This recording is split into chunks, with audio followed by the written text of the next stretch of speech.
Hello అండి. అందరికీ నమస్కారం. నేను మీ సరోజినినండి. మా వారికి కొంచెం ఒంట్లో బాగోలేదండి. జ్వరంగా ఉంది. అందులో కడుపు ఖరాబయిందండి.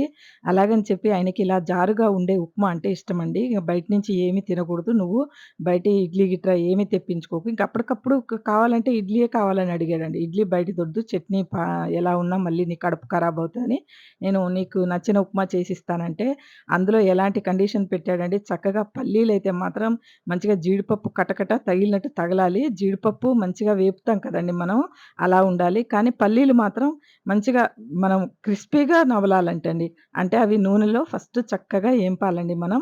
అల్లంతోటి చక్కగా పచ్చిమిర్చి మాడకూడదు. టమాటాలు కనిపిస్తూ ఉండాలి. ఉల్లిపాయలు అన్నీ పచ్చిగా కనిపిస్తూ ఉండాలి నాకు. అల్లం అయితే మాత్రం మంచిగా వేయాలి నువ్వు. జీలకర్ర వెయ్యి. ఇవన్నీ కొత్తిమీర ఇవన్నీ వేసి చేయాలి. ఎక్కడ ఏది మాడకూడదు.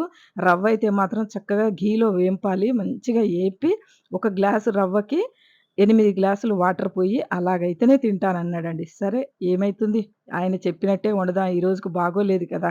అది సూజీ రవ్వ అండి. ఆశీర్వాద్ వాళ్ళది. చాలా బావుంటదండి. ఇలా జారుగా చేసుకున్న తర్వాత తినేటప్పుడు చిక్కగయిపోతదండి. అసలెంత బావుందండి ఆ ఉప్మా.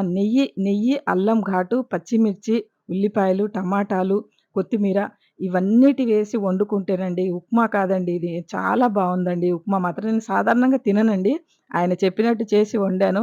ఎంత బావుందోనండి ఉప్మా అయితే మాత్రం. ఉప్మా ఇష్టపడని మనిషి కూడా ఇలా వండితే ఇష్టపడతారండి చక్కగా. ఇందులో ఒక నిమ్మ చెక్క బద్దేసుకొని తిన్నాడండి ఆయన పచ్చడేసుకొని. ఉప్మా నచ్చితే లైక్ చేయండి, షేర్ చేయండి.